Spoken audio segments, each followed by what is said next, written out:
recognize Ms. Jacobs for 5 minutes.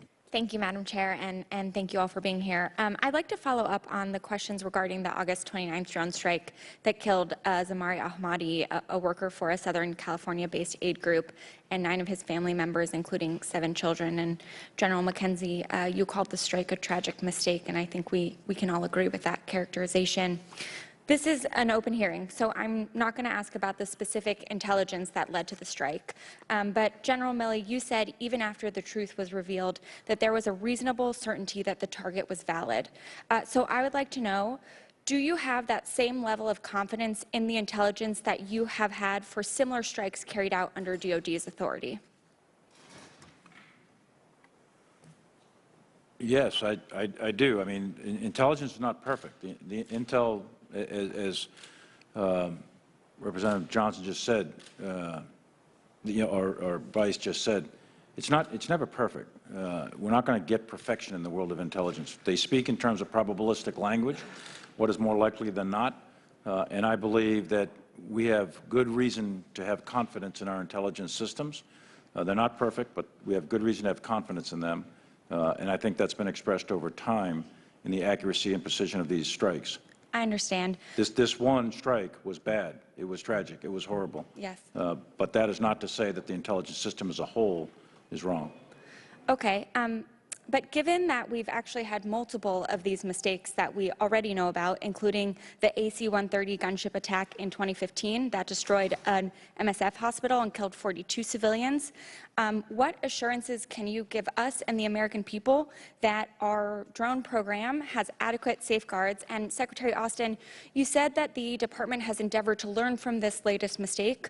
What have you learned? Thanks.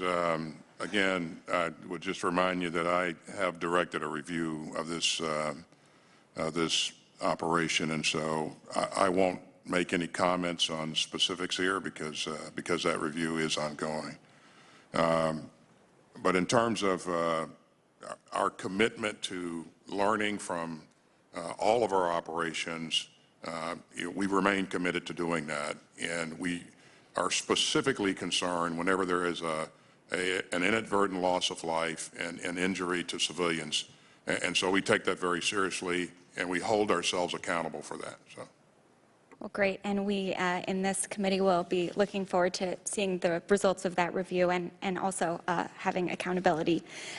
General McKenzie, yesterday when asked by Senator Mark Kelly about the over-the-horizon counterterrorism, you said, and I quote, "As we go forward and our ability to create the ecosystem that allows you to see on the ground and put it together is going to be harder in places like Afghanistan," end quote. I know many of my colleagues have already asked about what this means for our ability to counter groups like ISIS-K. I have a different question. What does that mean for our ability to prevent civilian casualties so that we don't see another drone strike like the one that took place in Kabul? And if the ability to prevent civilian casualties becomes harder, will you and CENTCOM take extra precautions in selecting target packages, or how are you planning to deal with this extra uncertainty? Representative, thank you for the question. The strike that was undertaken in Kabul on the 29th was a self-defense strike. It was taken because we believe there was an imminent attack developing against our forces at HKIA. So that's very different than the type of strike we would undertake in an over-the-horizon scenario. And the principal differences would be this. We would not be under the acute pressure of time because we thought the attack was imminent. Because if we're striking a target in Afghanistan, there's actually no imminency to that attack.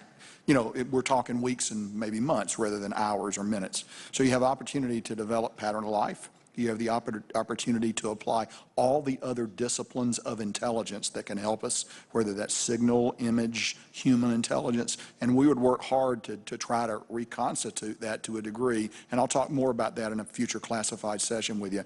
But it would be wrong to believe that the strike in Kabul, which I've acknowledged went badly wrong, is the prototype that we would employ for past or future over-the-horizon strikes. Well, thank you. I will look forward to working with you all to make sure that we do that well, and I will note your comments on imminence next time we have questions about war powers with some of these strikes. But with that, I will yield back. Thank you, and Mr.